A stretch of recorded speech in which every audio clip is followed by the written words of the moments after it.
A political freeway. Every show's got to start with Political freeway. Political freeway. Welcome everyone to the political freeway. We're riding like bats out of hell. We're in the Shutdown. HOV lane, baby.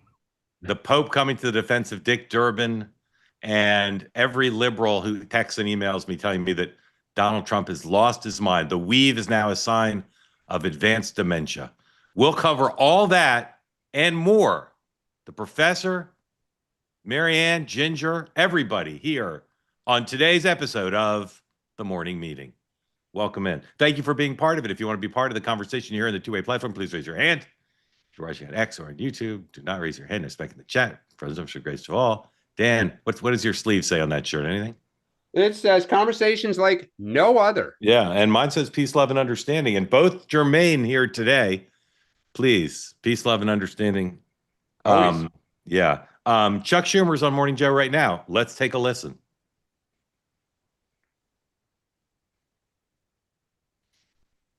We're just going to wake everybody up with this. To help the American people out of the healthcare dilemma.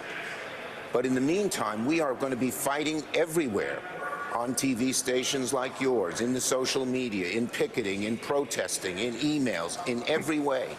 And when the average American says, why the heck did I get a bill that raises my healthcare costs, doubles them, we're going to be pointing out it's the Republicans who did it. And we're also going to be pointing out that we asked them 3 times to vote on extending the ACA credit, which would make this all better, and they voted no 3 times. So what's Senator, our job? let me expand Our this job out. is to represent. Yeah, go ahead. Yeah, go ahead. yeah. I'm sorry. Let's get to your job in a second. While you brought it up, I want to expand this out just a bit beyond this current fight to a bigger issue that is really impacting America. Even if you get, it's okay. Even if you're not in Medicare, good cue to dump out of it. We'll keep monitoring it. Why did we take that live? We took that live because this program is based on the Network News Division's morning meetings. If you've ever had the pleasure to listen in on one, you know they're unusual. They're unique. They're the best way to know what's going on around the country and around the world is the networks use all their resources to tell you what's going on. And if you were sitting in one of those meetings and on a day like this, Chuck Schumer popped up on cable, somebody in the room would say, hey, turn that up. Let's listen. And then they would, and then they'd find it wasn't that interesting, so they'd go back out of it. And then they'd be like, Mark, you took all the jelly donuts. Exactly. Quick word from our sponsor in just a minute, and then we're going to get into the day book and beyond. But Sean, what's your headline? If you were, let's say, a New York Post headline writer, the so-called Wood at the front page of the Post, what would your headline be for the shutdown so far? If you're publishing right now, New York Post Wood headline, what would it be? Oh God, that's a high task. Yeah, Chuck's throwdown. I need a few minutes. Okay, I don't. Dan, you got any idea? Yeah, I thought for the spur of the moment, but stupid is as stupid does. New York Post, does that Dan. fit? Yeah, sure. I do. Maybe down Chuck, as opposed to up Chuck. Down Chuck. All right. Quick word from our sponsor. Chuck full of nuts. Quick word from our sponsor, and then we'll get right into it.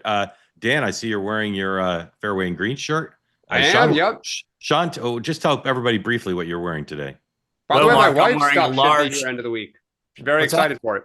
My wife's getting her stuff soon. Yeah. Yep. Just briefly, our friends at Fairway and Green have outfitted you in what, Sean? Just tell us what it is. Is it Mark? pullover? It's the large quarter zip pullover in a dark shadow gray, emboldened with the morning meeting logo on the left sleeve. On these cold fall mornings, nothing better than a Fairway and Green quarter zip. Like I said, the dark shadow gray hides some of the, You can spill on it. I never charcoal. I never read the chat, but someone just put in for the New York Post Wood Chuck roast. Oh, I like it. That's the winner so I far. love the New York Well tabloid done. headlines. Well Love done, them. Jeff. All right. This episode brought to you by our friends at TakeLean.com.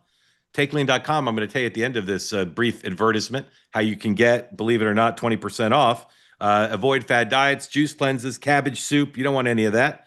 By the time most of us have hit 60, they've lost and regained lots and lots, hundreds of pounds. That does a lot of damage to you. Doctors call it, Dan, they call it weight cycling. Ooh. Don't want to do that. So what you want to do is you want to get help, not weight cycling, but losing weight in a healthy way. Non-prescription lean, created by doctors. It's an oral supplement. It's not one of those GLP-1 injectables.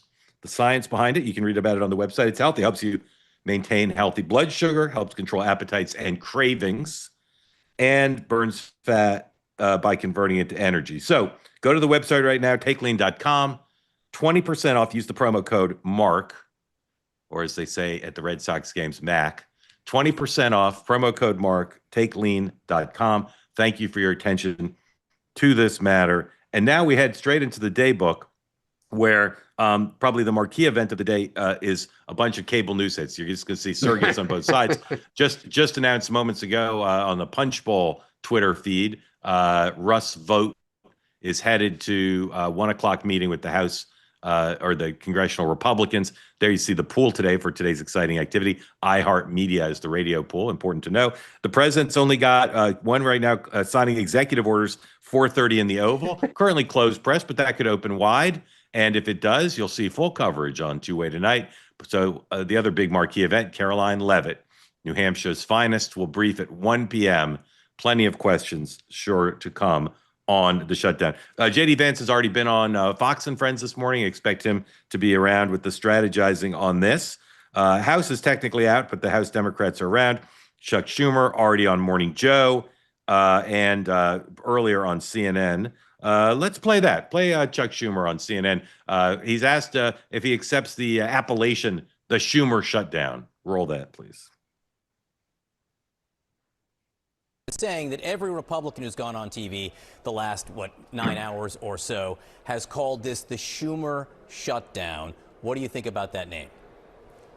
Well, it's really the Trump shutdown. Let me say something to you, John, that Republicans thought that they could barrel us into a shutdown because they didn't want to protect the health care of the American people. Well, now they've seen they can't bully us, they can't barrel us. They don't have the votes to push their partisan bill through that did nothing to protect American health care. So the solution now is for both sides to sit down and come to an agreement that protects American health care. All right. On the Hill, Johnson and Thune joint presser at 10. At the same time, House Democrats are meeting privately. At some point today, there'll be another test vote to see whether Democrats can get, or Republicans can get more than 3 Democratic senators to join in on that contretemps to try to pass a CR. And House Democrats at 11:15 are holding a press conference. In Denmark today, Europeans are meeting on security, reacting to the most undercovered story in the history of the world, Russian violation of NATO airspace. And there were some very down job numbers out today, well below expectations, to say the least. All right. As we said, and by the way, Mark, we're probably not going to get the Labor Department's job numbers on Friday. We aren't going to get them. And if you want to go to a park, it might be open, but you won't get a full guided tour. In any event, Rand Paul's going to vote no on all the CRs because he doesn't like it. So they need to get 5 more votes of Democratic senators than they got yesterday. And they got 3 yesterday, and 2 of them were somewhat unexpected. Senator from Maine, Senator from the Silver State, all voted yes with Fetterman. And now people are looking at Jeanne Shaheen. They're looking at Maggie Hassan, Gary Peters. That doesn't get you all the way there, but that would mean they'd need only a couple more. So, Sean, my view from talking to people, particularly Democratic senators who are a little upset or concerned, is this could end today because Democratic senators might cave, and that wouldn't be Schumer caving. That would be moderate-ish senators caving. Is that not the way this is most likely to go? I don't think there's any other way that this goes. I mean, I think it's just going to be a slow attrition of like you'll pick up 1 or 2, and then it's going to be hard to be the one that is going to face the pressure. So, they pick up Peters and then they go, okay, does Maggie Hassan say, I got to do this? But I think, we need 5. I think he might pick up 1 or 2 on the vote today, and then it's just going to be a matter of drip, drip, drip. Dan, these senators who voted yes yesterday, and the ones who might vote yes, how would they be coordinating with Schumer? Would he be trying to hold them in line, or would he say, you do what you need to do? How does that dynamic work? Well, usually you would not want to anger your leader and you would not want to blindside your leader. But given the bind that Schumer is in, I would imagine that they're going to give him a heads up. We've talked about this the whole time. No one sees an exit plan for Chuck Schumer other than what we just described.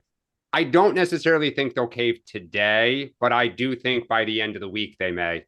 But wouldn't they kind of be bailing Schumer out? In other words, of course, he'll kick and scream and say, gosh darn it, but there's no other option out of this. Like, it's just like Obama was never going to sign a bill to undo Obamacare. Trump's never going to sign a bill to undo the big beautiful bill. So, Sean, would the White House, if Schumer called JD or somebody, I don't know who he would deal with at this point, but if Schumer said, "Look, I'll get you the 8 votes, but you got to give us something," would the White House at this point be willing to give him anything, or they'd say nothing? Just we'll first open the government and then we'll figure it all out. Yeah, we'll give you a goose egg. Because it's not happening. I mean, they don't need to give them anything. And frankly, the funny thing about this, sequentially, if you play it out, is that the ACA is what will be negotiated after the continuing resolution. I mean, the continuing resolution just buys you time to negotiate. So if you give away that what you want to negotiate on, you're screwing yourself after the 7-week, during that 7-week period. So there's no way, and there's no need.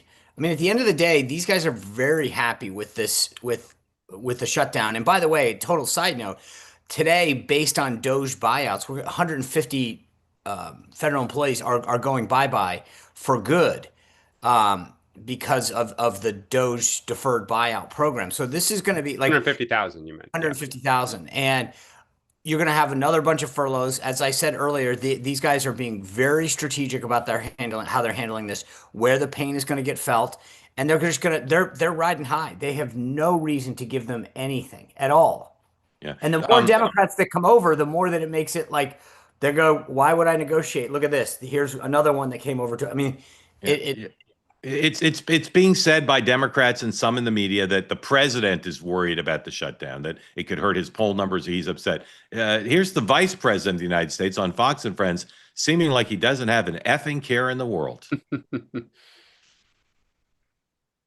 For a second, because I think it's important for the American people to realize that the far left faction of Senate Democrats shut down the government because we wouldn't give them hundreds of billions of dollars for health care benefits for illegal aliens. It's actually not even all Senate Democrats. I was really gratified to see that a few of the moderate Senate Democrats voted with Senate Republicans last night to keep the government open. This is basically Chuck Schumer. Chuck Schumer, he's worried he's going to get a primary challenge from AOC, and so he's shutting down the people's government to give in to sort of the left-wing coalition and their party, and it's craziness, and people are going to suffer because of it. I mean, people who benefit from low-income food programs are going to suffer because of this. If you're flying today, I hope, of course, you arrive safely and on time, but you may not arrive on time because the TSA and the air traffic controllers are not getting paid today. Our military is not getting paid today, starting today, and obviously the longer this drags on, the worse that it is for the American people. Sean, is there any truth to the notion that the president, as compared to the people around him, might panic and say we need a deal? Is there any truth to that? Not right now. Maybe in a few days. Right now, he's fine. Yeah. Dan, I don't care about the polling on this. I know people poll it. People aren't. I mean, real Americans aren't paying attention. They have no idea what the real issues are. So I don't know. Do you care about polling on this right now? No, I mean, I think Steve Elmendorf said it on Two-Way Tonight last night, which is polling is a rear view mirror sampling. But if you play it forward, when services start getting cut, and Rachel talked about it yesterday on the morning meeting, that's when people get grouchy. People get upset and they're just like, God damn it, I want my services back, and just, figure this out. And I think when you hear J.D. Vance's messaging and you hear Chuck Schumer's messaging, you know why Republicans have the upper hand. I do think Trump in the long run is worried about the healthcare credits. That's a different issue, and it does split the Republican Party. And there were stories yesterday about how there's a faction of Republicans that don't want this to ever be touched. And I think that is a problem. But I don't see how this ends other than Senate Democrats folding. Go ahead. No, I was just going to make two quick points. Rachel, I teed you up. There's two quick things that are very interesting about this. Number one, as I said yesterday, remember, this is the entire government that's shut down. In the past, we normally have passed the military construction, VA, so that certain benefits, literally when JD says that the military is not getting paid, they're not getting paid.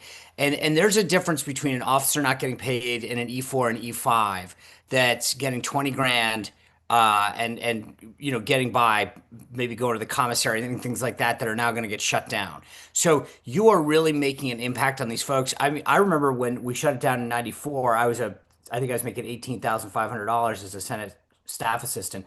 They did a bunch of, like, the credit union did these emergency loans where you could come in and borrow your paycheck, and I'm sure that's all going to happen. But this one, I think, is going to get felt by people who haven't been really impacted in previous government shutdowns in a way that matters a lot more. When you're overseas and you're an E5, E6, or out on a ship, and your wife or your husband is being told, "Hey, I don't know that I can pay the rent," that's a very different situation. Yes, invariably after the shutdown, people's back pay gets paid back, but some people live paycheck to paycheck, obviously, and so getting the pay in a few weeks or whenever doesn't matter.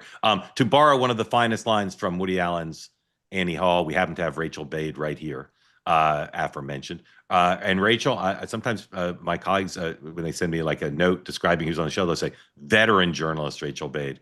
You're too young to be a veteran journalist, but you're a very experienced journalist, and you know about the shutdowns. Thank you for joining again. I'd love to hear just your latest reporting and sense of where we stand on the prospect of more Democratic senators voting for the CR, what the White House posture is. Take it away. Thank you for joining.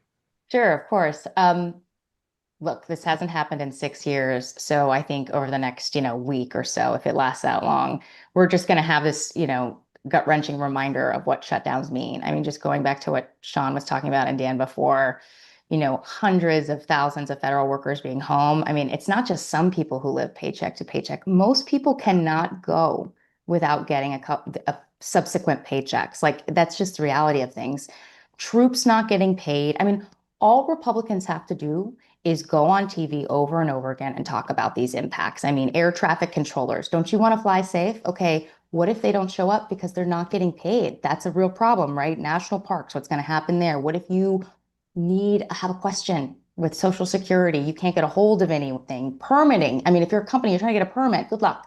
So it starts to really hurt right now. And that's why, I mentioned this last night on 2 p.m., the conversation is going to shift from the ACA tax credits to the emergency. And that's why the pressure is just going to skyrocket on Democrats right now. I think the fact that Schumer lost 3 people last night shows kind of where this is going, right? And I do think more people will peel off. Now, I don't know if it'll be 1 or 2 at a time or if they'll all jump together. One thing I do want to say about Schumer is that typically the leader is supposed to give these members cover. So, instead of just saying, okay, we know where this is going, you can, go out on a limb and be pummeled by the party. It's his job to give these people cover too. So I'm going to be watching him pretty closely, obviously. Rachel, if it is the 3 who voted yes yesterday, and then we add Shaheen and Hassan and Peters, who are the next most likely to get to 8? You'd need 2 more by my back of the envelope math. I would look at Kirsten Gillibrand. She is currently running the Senate Democrats campaign arm. She's smart about this stuff. She knows this is not smart. I mean, she may not say it, but I would bet she does. And, during the March shutdown, there was a private meeting where Democrats were debating whether or not they wanted to actually take things to a shutdown. And she was one of the more vocal people. I believe there was reporting at the time that she was yelling about how stupid it would be to do something like this. So, look. All right, one more. We need to give us one more name. Can I what do we have? Peter Bennett, Michael Bennett. Did we say Michael Bennett? No, Michael Bennett's a good one. Hickenlooper's up. Hickenlooper's up. Yeah. He's also, he knows. I mean, these people have been around for a long time. They know shutdown politics don't work. They don't. It doesn't work. And Mark Bednar in the chat adds Ossoff as well. So that's well, a pretty watch Ben Ray Lujan, because New Mexico has a huge federal presence, and he's up as well. Look at that, though. So, we've just that's a universe. We're well above 8. I mean, that's a universe that gets you to 12. And Jackie Rosen now has hung out on a limb with Cortez Mastro. I mean, Rachel, anything else you see moving today besides this question of Senate Democrats and the OMB director on the Hill? Anything else you're watching in terms of moving pieces? Wait, first of all, do you know when the vote's going to be? I don't. No, okay. I don't know. Okay. I tried to get my toddler to school this morning. Haven't checked in on vote times, but no, I mean, another big dynamic, we talked about it yesterday, is like the president being this wild card, right? Sean, you were talking just a few minutes ago about how right now there's just posture and this belief, there's no reason to give an inch. I totally agree with you. I think they don't have to. I think the pressure is going to build and Democrats are going to cave at some point. But I don't know that it's a question about being panicked as much as it is a question about President Trump, being loving to be, the master of the deal. I am curious what you make of that because, like I said, I was told that he is intrigued by this. And if he even gives Democrats even a little bit of hope that maybe he's going to make a deal with them on ACA, healthcare credits, then I think this could actually drag out a little longer. So Yep. I'm curious as somebody who's very close with him. Yep. Sean. I just think that what I said before, they're basically saying the deal is to be had on phase 2. Don't give up, give up the store now. As long as he does I also think that the people surrounding him, Russ and others, have made it very clear that we can actually get a bunch of the agenda done during a shutdown because of the unique circumstances that allows us in terms of federal government, federal employee, federal policy. Russ has been, I think you said this yesterday. It's absolutely. I think, when Russ was in 8th grade, he wrote a paper on what I'd do during a government shutdown. So he's fired up, ready to go. And I think they've made sure that they know what the plan is and what they can do. I don't think it lasts much longer than the weekend. But for a lot of the pain reasons, I also still believe that there is a valve, which is let's get military pay, let's get veterans pay, let's get a bunch of this veterans benefits, let's get a bunch of this stuff that's essential. There's 3 bills that are teed up that they could just say, get those off the table, we'll at least minimize the pain. So I think that's a valve that could be opened up in the next few days. Yeah. Rachel, thank you for coming. Come back regularly, please. Keep us updated. Grateful to you. All right. A couple more topics, and then we're going to go to your questions. Please raise your hand if you're here on the platform and want to get in. This relates to the shutdown. The president's now 2 days in a row posted videos of Hakeem Jeffries. That many find offensive. Hakeem Jeffries is acting like it's the worst thing Donald Trump's ever done. I don't want you to play it. I just want you to put up the truth post. This would be 109A. Don't play the video. Dan, 2-part question for you. Is Hakeem Jeffries actually offended, or is this just crocodile tears to show indignation and fighting spirit? Think he's actually angry? Yeah, I mean, I think it's both. I think he finds it condescending and belittling, but I just think it's not a good look. Trump looks like he's having fun, and Jeffries just looks kind of like he's losing his cool, and he's angry, and the way he's lashing out is comical. It's Capitol Hill press conferences. Yeah, I mean, nobody pays attention to them. Yeah, and as you pointed out, he would benefit if he had more like Gavin Newsom's social media posture. I mean, but my second question, he should put out an Obama 28 hat. Yeah, he should just troll Trump. My second question to you is, Steve Elmendorf last night on 280 Night basically said the president should be so dignified that he should never do anything like this. Aren't we sort of past that? I mean, I'm not saying. Well, this, look, I'm not saying, but I mean, this doesn't seem to be like in the top 3,000 of offensive social media posts by Donald Trump. Doesn't seem like in the top 3,000. Maybe I'm insensitive. I don't know. It just seems like it's a little the toothpaste has left the barn, as we say in Illinois. Well, absolutely. And I think this is where Trump lives in Democrats' heads. And I think if I'll say it for the 1,000th time, I would troll Trump with humor. Yeah. I don't know why the party loses its you-know-what and goes to the New York Times editorial page to say how awful it is. Right. Okay. So every so often, it's irregular. It's not periodic, an often misused word. It's irregular. I just get besieged by Democrats who say, Mark, why aren't you covering Donald Trump's obvious cognitive decline? And they take the weave and they say he's suffered decline. Now, when we had Joe Biden suffering cognitive decline on full public display, there were people who said privately he's much better. And that was sometimes true. Here's the president yesterday in his very long speech to military leaders gathered from around the world. This excerpt was highlighted by our friend John Ellis as something people pointed to say, well, obviously now the president has completely lost his mind. Here's Donald Trump on Tuesday. We were not respected with Biden. They looked at him falling downstairs every day. Every day the guy's falling downstairs. He said, it's not our president. We can't have it.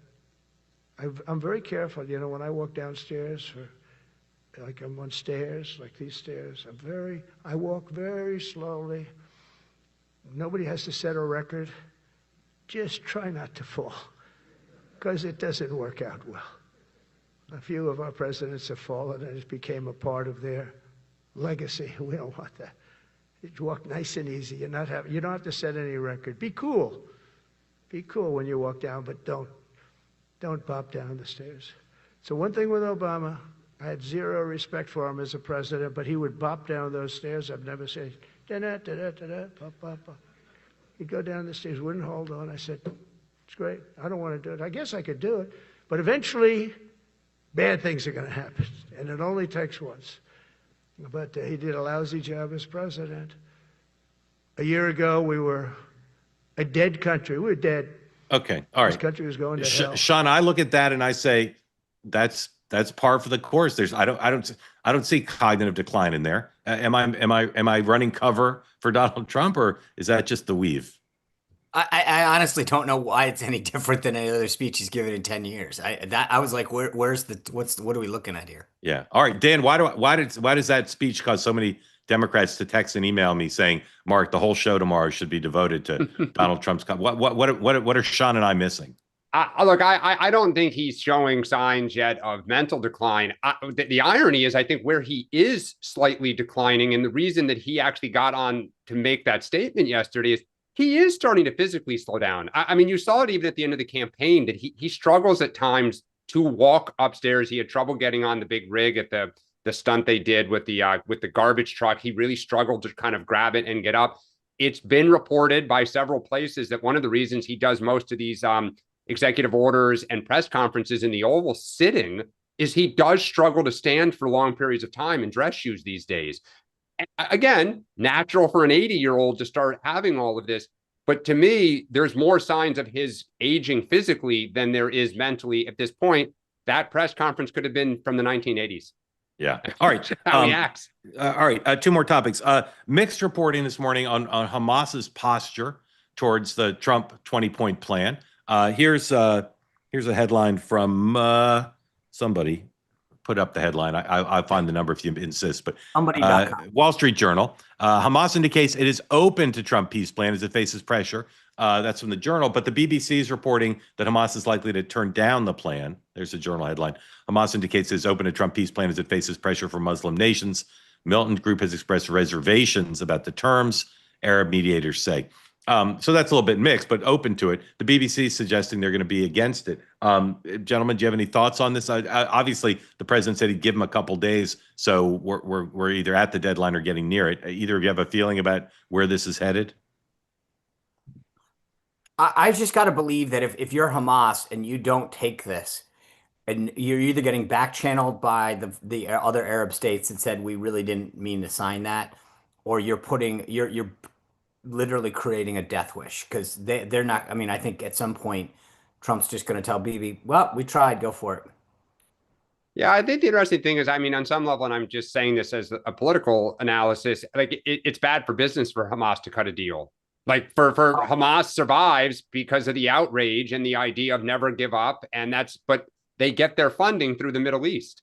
So if their funders say that's it, no more, if Iran tells them, if the people in Oman and other places that backdoor money to them say that's it, we're cutting off if you don't accept this, then I think they'll have to. But otherwise, fighting is good for business for them. I think that's the key. That's the key, though. Is it what are they being back channeled? Hey, we signed this, or we said this stuff because we were forced to, or we kind of thought we had to, but you guys are good with us. Don't worry. Yep. Or is it, hey, we meant it when we signed it, and that's the tell in the whole thing. Yep. Yeah. All right. One more story, then to your questions. Again, sporadically, not periodically, up pops the story of prominent liberal Catholic American politicians being denied communion by their local parish because of their position on abortion. Liberals say, well, this is unfair because why are you giving communion to people who, for instance, who support the death penalty? Because the church also opposes the death penalty. Again, this pops up with Nancy Pelosi, et cetera, and Joe Biden. Now it's popped up, John Kerry. Now it's popped up with Dick Durbin, who was slated to receive an award from the Chicago Archdiocese. Last night, he rejected the award. He said, I won't accept the Lifetime Achievement Award because of controversy. He was being given it for his position on immigration because Democrats are more aligned with the Catholic Church on immigration policy than Republicans are. What's different now, and the reason why we're talking about it, besides I'm a sucker for all stories involving Dick Durbin, is the Pope is not only an American, but he's a Chicagoan. Right. So here's the Pope speaking about this delicate issue for the church about what to do about American politicians who may be pro-life or pro-choice, maybe pro-death penalty, pro-anti-death penalty. Here's the Pontiff 112.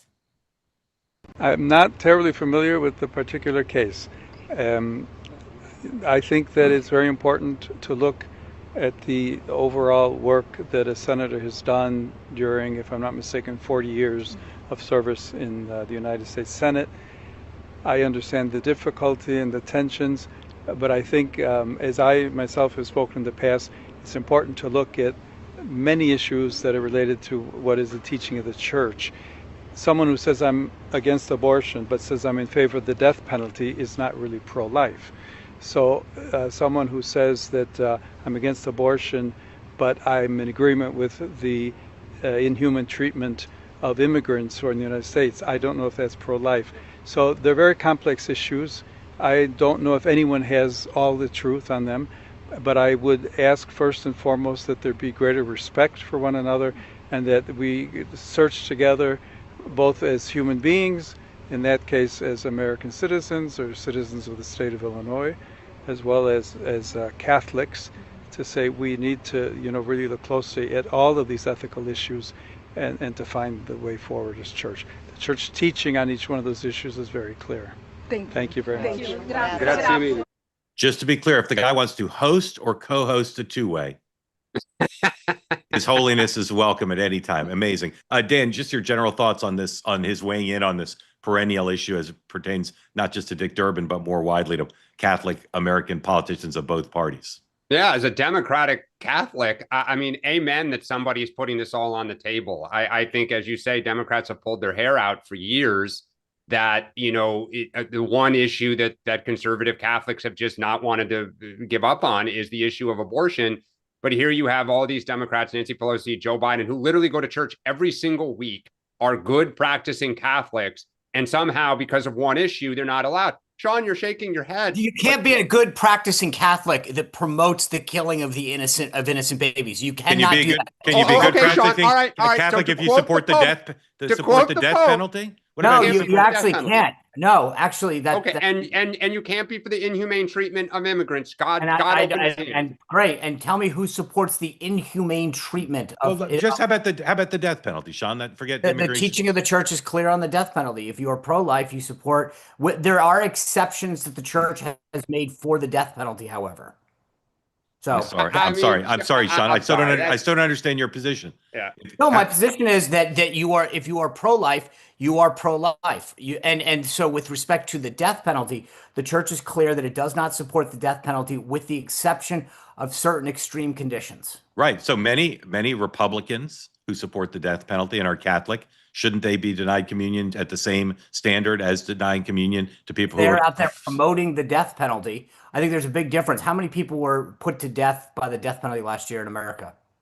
10? I don't know that that's the standard. It's what your it's what your public policy position is. Right. They constantly call for the death penalty. I mean, and I'm going to go back to, you can't tell me that the treatment of immigrants is humane. Even the church has criticized it. So whatever we think, in the church have criticized. Whatever we think. Well, the Pope has. The Pope is our leader, Sean. Yes, and I will say that there is a difference between what the definition of treating someone humane is. I would argue that someone who enters a country illegally and then expects benefits. You would, but you're not the Pope, and the Pope doesn't agree with you. The Pope has not weighed in on that. But this is where I think it's great to have a Pope put it all on the table. Catholics can debate. Look, I will say this: the one difference with the Durbin thing is the following: there is a big difference between the Pope preaching tolerance and understanding and giving an award to someone that openly defied church teaching on an issue and supported the killing of innocent life. That is a big difference. You don't give awards to somebody like that and then say, okay, well, here's the teaching of the church. Can't do it. Sean, if the standard for Catholics is you follow every Catholic teaching, no award would go to any politician ever. Then maybe they shouldn't give awards to politicians. I'd be good or with endorsements. Right. Okay. Exactly. One more shutdown. One more shutdown element. We're not even going to talk about it. We're just going to play George Stephanopoulos with the speaker from this morning's Good Morning America, and then we're going to go to your questions. But just to kind of tee up the conversation, everyone will have their own opinion about this exchange in 5, 4, 3, 2, 1. This morning, the Democrats' proposal is designed to prevent millions of Americans from losing their health insurance, losing Medicaid coverage, or paying higher health care premiums. Why are you against that? Oh, my God. That's an absurd statement, what you said there. Let's be clear about what happened last night, George. No, George, let me tell you what happened last night. Everybody can go and review the facts for themselves. 44 Senate Democrats voted to reject a clean, nonpartisan continuing funding resolution to keep the United States government open. The Democrats said instead that they wanted to give health care to illegal aliens instead of keeping critical services provided for the American citizens. That's what happened, plain and simple. Every Democrat in the House, except one, voted against the clean continuing resolution. It was nonpartisan in nature. There are no policy riders on it that Republicans favored. It's exactly what Chuck Schumer and other Democrats voted for in March. But they've changed their tune. They changed their tune because Chuck Schumer is having political problems right now. That's just a simple fact, and everybody knows it. He's trying to outrun the far left portion of his base, so he's decided to inflict pain on the American people. Here are that's facts. The reality of what we're facing. Here are the facts. The proposal does not provide health care for illegal immigrants. Illegal immigrants cannot buy health care under the Affordable Care Act. How much longer is this? They cannot receive health care subsidies. No. How much longer is this? Immigrants are ineligible for Medicare, Medicaid, and the Children's Health Program. The Democratic bill does not make them eligible. It does, actually, because what it does is it unwinds the changes that Republicans put into the big, beautiful bill, the big signature legislation that we passed and signed into law on July 4th. That has been very successful in shoring up Medicaid for the people who are actually eligible to receive it. What we did in the bill, and the CBO just verified this 3 weeks ago, the Congressional Budget Office, the nonpartisan arbiters of everything up here, they said that those provisions have helped to reduce premiums. Why? Because we got ineligible recipients off of Medicaid, illegal aliens, and able-bodied young men who are riding the wagon who are not eligible to be there. Medicaid is intended for specific populations of U.S. citizens. That is young, pregnant women who are down on their luck, the disabled and the elderly. Those resources are being drained from those folks, and so we fixed that. We reduced fraud, waste, and abuse in the program. Chuck Schumer's counterproposal on the CR would reverse that. That is a simple fact. The CBO did not say that about illegal immigrants. You've made your point right there. Let me ask you about President Trump. All right. I think from now on, we'll be calling it the Stephanopoulos shutdown. What do you think of that, Sean? Like that, Stephanopoulos. I mean, I got to be honest with you. The last 2 weeks have shown that ABC has decided to go full MSNBC. It's embarrassing. That is the idea that he thinks he's a host. He should have been back behind the podium for that. That was embarrassing. The bottom line is, by the way, when Maxine Waters was asked this yesterday on the record, I'll play the clip tonight on my show for anyone who wants to see it. They asked her, do you support? And she said, it shouldn't matter your citizenship. It should be for everyone who's in this country. When Savannah Guthrie asked the question of every Democrat running for president, would health care in this country cover everyone in this country, legal or illegally? Every single person raised their hand. There is no denying this. And the bottom line is the speaker was right. All this does is extend current law, current spending for 7 weeks. Full stop. That was embarrassing for me. Dan. I mean, look, this is what you're going to see. If you turn on certain conservative channels, you're going to see it's all about illegal immigrants. You turn on progressive channels, and you're going to see this is about healthcare. Max, is that a real background? We can agree. At least we can agree that ABC is a progressive station. Max, is that a real background? That is a real background. Where are you? Dubai. I'm at Casa Cipriani. The back is downtown. Downtown, yeah, absolutely. That's amazing. It's a little crisp out there today. It's beautiful today. Yeah, actually. yeah. In the sun, it gets warm. It gets warm. It's gorgeous. Yeah. Couple of things. Hold on, I got one more question for you. Is the sweater mustard? It is mustard. Very, good. very Very daring, good. very daring of you. If I tried to wear mustard They on the serve show, breakfast there? there'd be nothing Yeah, but chat. we have breakfast. Yeah. Come on down, Sean. Anytime. All right. Okay. Wait, do you own it? I'll take a free I don't- membership. I'm on the board. Please come Okay. on down. All right. Maybe we'll do the show from there tomorrow. You Max? have to be like your membership number? I would love to have you. Okay. I'm in. How's the Wi-Fi, Max? It's probably good. You seem pretty good. Wi-Fi is great. Is it a members only thing? It is members only unless you are a hotel guest. Okay, but you can get us in. I could get you in definitely. Dan, I don't know, but Okay. All right. Well, we'll talk about it because I'd love to do it from down there. I got to check the weather though. And Dan, we could start wearing our cold weather. Absolutely. Fairway and green stuff. Max, thank you for your patience. Thank you for being part of the two-way community. The floor is yours for Dan and Sean.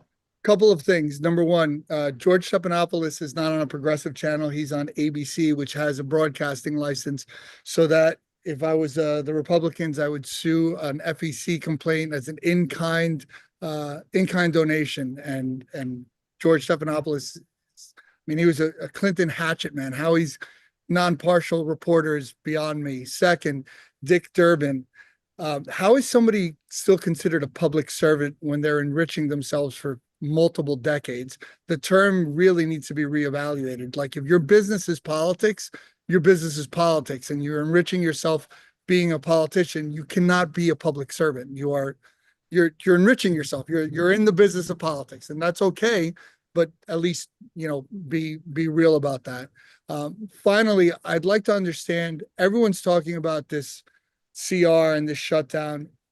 This is just adding another, correct me if I'm wrong, I'd defer to Sean, another $1.9 trillion on our deficit, this continuing resolution. We're not doing anything, great here. So how is this even I'd like to understand how this is a debate, adding another $2 trillion of debt onto us at these spending levels. I'm pretty much, throwing my hands up on this. I'm confused. You're right. I mean, to be honest with you, I can't believe that we continue to get to these places, meaning that we haven't done more to rein in government. We're staring down the barrel of $37 trillion, $4 trillion. 38. Huh? 38. Well, 36.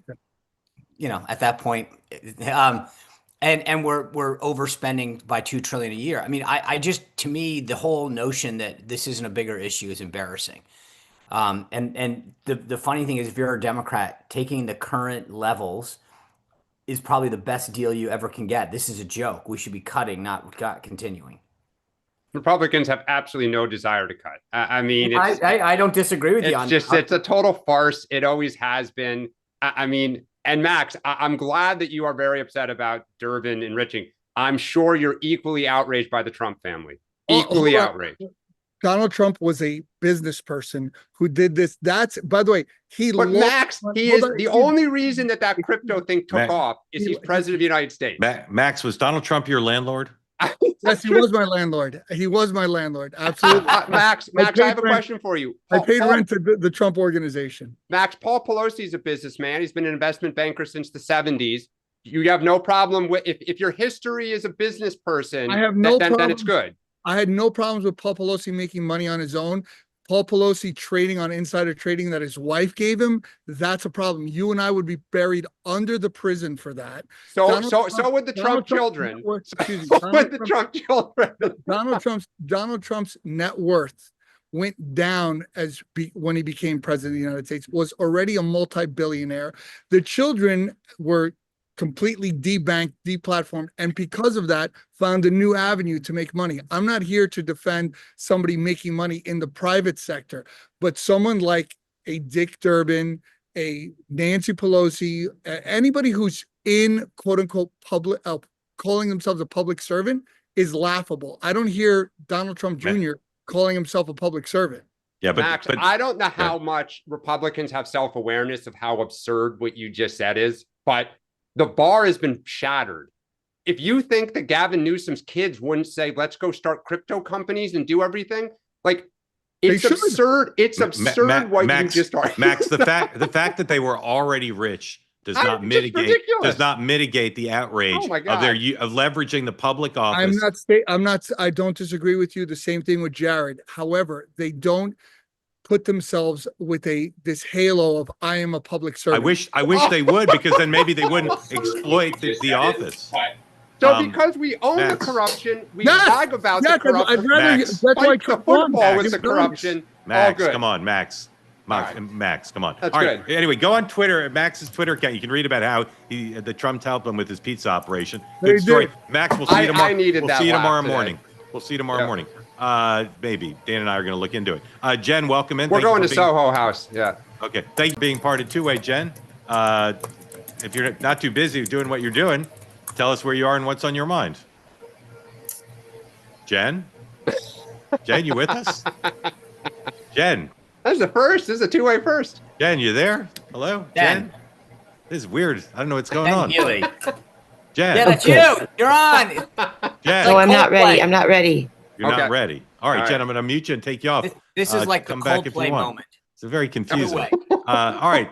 Here's a man who's always ready. All right. All right. Long time radio shock jock. That was me. Michael Graham, who's I going to was. tell us about the two New Hampshire Democratic senators, both former governors, who may well break the shutdown logjam. Ladies and gentlemen, the Granite States, Michael Graham. Welcome, sir. There was a lot of chatter because Senator Shaheen was in that clutch on the floor of the Senate last night. We were all watching, and it looked like she was trying to talk sanity to her party. But in the end, she voted with the majority. I mean, that's one of the things that's so funny. There are politicians around the country in places like Arizona, New Mexico, and New Hampshire, Democrats who are viewed, well, they're more swing, they're bipartisan. They 99% vote with leadership because that's how we work. Hey, Halperin, do you see the Politico story about how the White House is going to leverage a primary against New Hampshire Governor Kelly Ayotte to force her to draw new maps? I did. Total crap. I don't know who's writing this stuff. It is total crap, not even close. That they're not going to do it, or that it wouldn't work? They're not going to do it, and it wouldn't work, and she's not drawing new maps. This is all. My theory is that because John E. Sununu is polling within single digits of Chris Pappas to replace Shaheen, that everybody on the Congress side, the NRSC, NRCC, they just want every fight they can have up here to get more money to try to make it close, and so that's what I think it is. Sununu is Brown going to drop out of the Senate primary? Brown's not going to drop out. Brown started the race with a chip on his shoulder. Now that Sununu's in, he has 7 chips on each shoulder, and he is out swinging away. And this is my message to the Johnny Sununu fans. Remember the scene in the first Rocky when they're in the corner and Apollo's waving at the crowd after that first round, and his manager says, he don't know this is a damn show. He thinks it's a damn fight. And Scott Brown wants to fight. Who's the favorite to win that seat right now? Pappas or Sununu? Pappas. New Hampshire does not vote for Democrats at the federal level, period. Check your math. Republicans. You mean Republicans. Thank you. Yeah, New Hampshire does not vote at the federal level for Republicans. Not going to happen. Johnny Sununu will lose to Chris Pappas. It'll be a fun, interesting race like 2014 with Scott Brown, but he'll lose. Interesting. Okay. But I have a question for you guys. Yeah. So Representative Maggie Goodlander voted for the shutdown like the rest of her Democrats, and she sent out this tweet, and I found it off-putting, but maybe I'm just a jerk. It's terrible that these workers are going to be out of their jobs. It's terrible that the janitors will be mopping away with no pay. It's terrible. So Maggie Tamposi Goodlander, $40 million trust fund baby, married to Jake Sullivan, who literally owns part of a golf course in Florida, am going to give up my pay for the next week. I talked to some Republicans who think, no, it's good. It's, you're on the side of the little people. I found it off-putting. I was just curious what you guys thought. That's why I bugged you this morning. Thank you for your time. Okay. Dan, go ahead. I mean, you're a rank and file House member. It's something to say. It's a way to try to show I'm with you. I don't think any. Is she giving it back to the treasurer or donating it to a charity? It's just a tweet, so she didn't say. But someone said to me, well, Trump's not taking any money. Yeah, but Trump didn't vote to take other people's money away. If she had voted against the shutdown and then said, this is terrible, look what you're doing to my poor people, I'm with them, I'm not going to get paid. I think it was great. I think she looks like a jerk. I think it's like, hey, it's just a paycheck. Sean, what do you think? First of all, I don't think you're a jerk. So that just let's get that out of the way. Second, I think this is it's stupid politics. I get it. It's showy. It in some ways it's cute because everyone goes, didn't you hear she gave back her salary? But I'm with you. If anyone who really thinks about it, it's like, who cares? I mean, this whole thing is so stupid. I love when people are like, I'm donating my it never really goes back to the Treasury. It doesn't pay down debt. I mean, it's like writing a letter to FEMA after a storm and saying, I request assistance, as if they didn't know. Right. I mean, it's politics. It's part of what you do. It's PR. So I give her a little bit of credit for doing it, but anyone with a brain knows that it's just that, a stunt. And I think the problem for Dan is that when your message has been government shutdowns are always bad, and you made Republicans look like idiots, which I think they were. When I was very young, when Gingrich did it the first time, I thought it was going to be great. Learned my lesson. I've hated him ever since. It's just, to me, it's like, it would be like the American, Heart Association saying, we love cigarettes. Buy a pack today. It just seems so off-brand for Democrats to be on isn't this, I'm glad we shut down the government. We're doing the right thing. It just seems odd. Yeah, I agree. As a side note, considering your example, if you start to realize some of the stuff that the Heart Association and others have done to sell out, it actually is probably not a bad example. Michael, thank you. We'll see you soon. All right, David, welcome in. Tell folks who don't know where you are what's on your mind. And there's no fighting in here. This is the war room. Sorry, I was trying to get you and I were both trying to mute. I'm from Hamilton, Ontario, Canada. Welcome in, sir. Thanks. And I'm like the equivalent of like an RNC county chair here. So if you ever have any questions on what's going on up here in the Great White North, I can answer. Grateful to you. I was wondering about Hegseth's speech yesterday, because that's something that doesn't seem to have been covered much here. And just the fact is that it's a good time to come along, because unfortunately, with all the threats going on in the world today, the United States is woefully unprepared for modern war conflict. And I was watching Colin Powell's former chief of staff talking about if the United States went to war with Russia, there would be 40,000 dead Americans in the first month. So this is something you guys got to get prepared for. You are not ready. You have not run anything like a Forager exercise. I was working on a piece for strategy and tactics, and it was on a place called the Solwiki Gap, which is a strip of land between Poland and Lithuania. The plan there is to hold off the Russians with 2 understrength brigades, about 6,000 men, while a rapid reaction force of 40,000 troops mobilized. They've never done it. And to go and try and rescue them. Okay, David, hold on. Oh, hold on. We got the point. Sean, is David right that we're paper tiger, woefully unready to fight a serious conflict? I don't think we're woefully unready. I do think that we need to reset our priorities, and what the secretary was saying yesterday is important.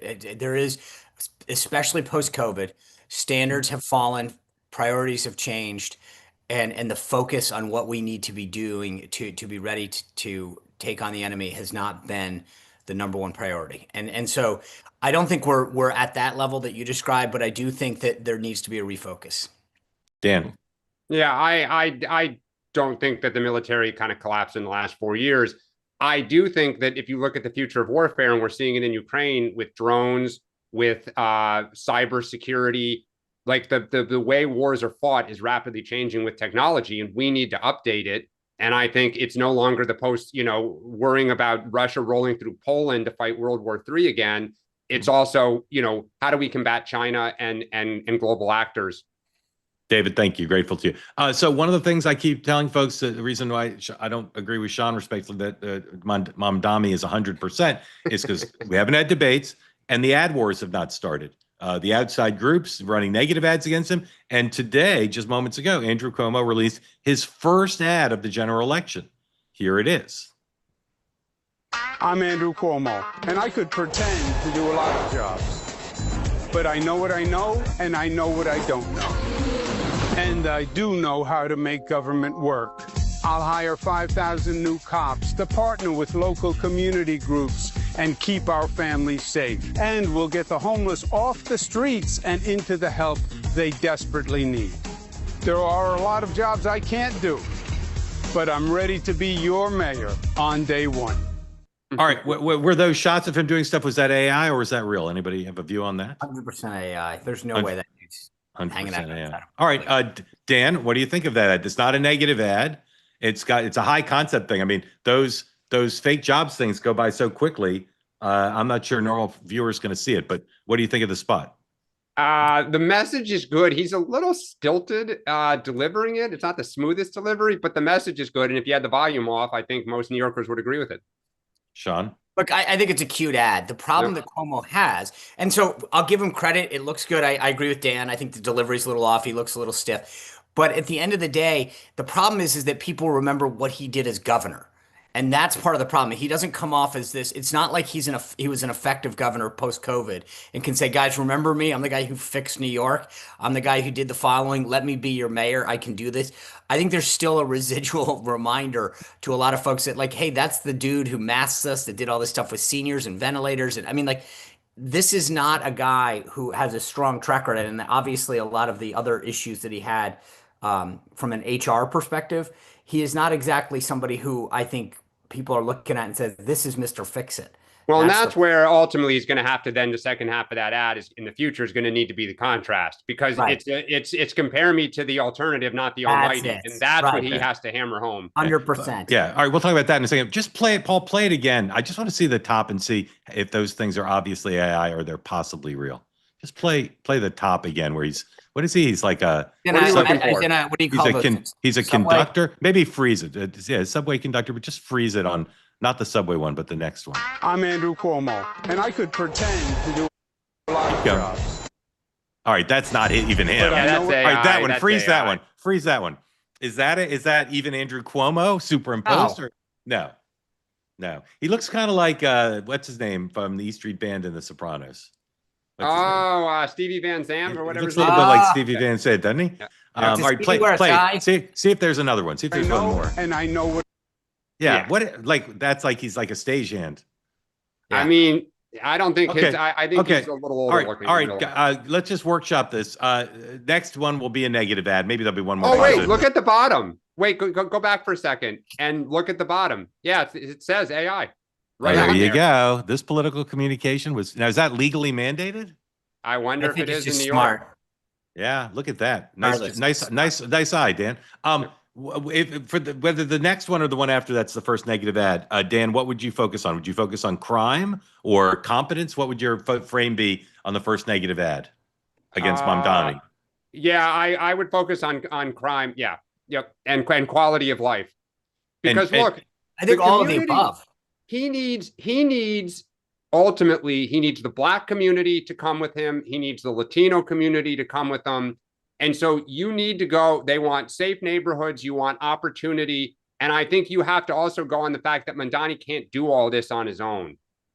Yeah. Sean, how negative do you think he can go? Is there any danger of a backlash? No, you got to I would just rip the Band-Aid off and go full assault.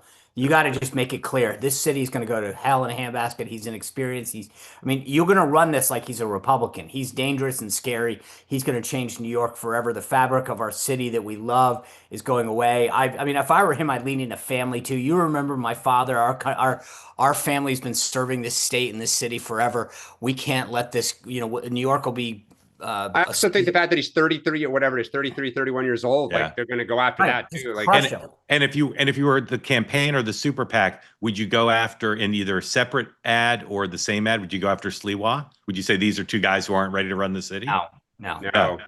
Why not? No one, because anyone who's voting for Curtis right now is a diehard Republican or is voting. They're not. But I think the math suggests that he has to get a decent number of Republican votes to win. I think you do that when you make that broader argument that our city's at stake. The future and the fabric of New York City is at stake. If you vote for this guy, there's a subtle hint to anyone who's voting for Sliwa. Yeah, I think that gravity is going to make it a two-person race, and you just let that happen. You don't need to kind of try to knock Sliwa off. It just ultimately, I think his numbers will go from 19 to 15 to 10, and I don't think the data supports that. But I also not just now. don't think that people, but I think you're it going to will. either get him or not. You can't do that. Can I just one quick political issue that I want to make sure we're on record? Yesterday, Ohio missed its deadline for redistricting. Utah announced that it's potentially going to redistrict not in a favorable way to Republicans. Democrats. It's going to be more competitive, one less so. But this issue of redistricting and sort of the grand plan, I think we can talk about this later, but I just want to make sure we're on record. And I still say the undercovered part of this is what the courts might do. The courts may strike down some of these things. Like Texas, I think, is hearing their thing today, and the courts may say, no, you can't do it for all sorts of possible reasons. So it may be not as great for Republicans as thought. 2 ways today, noon. Meghan McCain interviewing Mike Pence, former Vice President Mike Pence, noon Eastern time. Please join Meghan. Then 6 o'clock, my guest on Two-Way tonight will be Leland Vittert, author of a great new book about his family and his dealing with his autism diagnosis as a boy. And Leland's a great journalist, and we'll talk about all the news of the day. And then finally, Bridget Fetisi, 7 p.m. On What is the Mainstream Media on Real America, 7 p.m. Eastern time. So noon, 6, and 7, 10 Eastern time. Thank you all for watching. We'll be back in 23 hours. Yeah, I've got a couple guests tonight too, just FYI.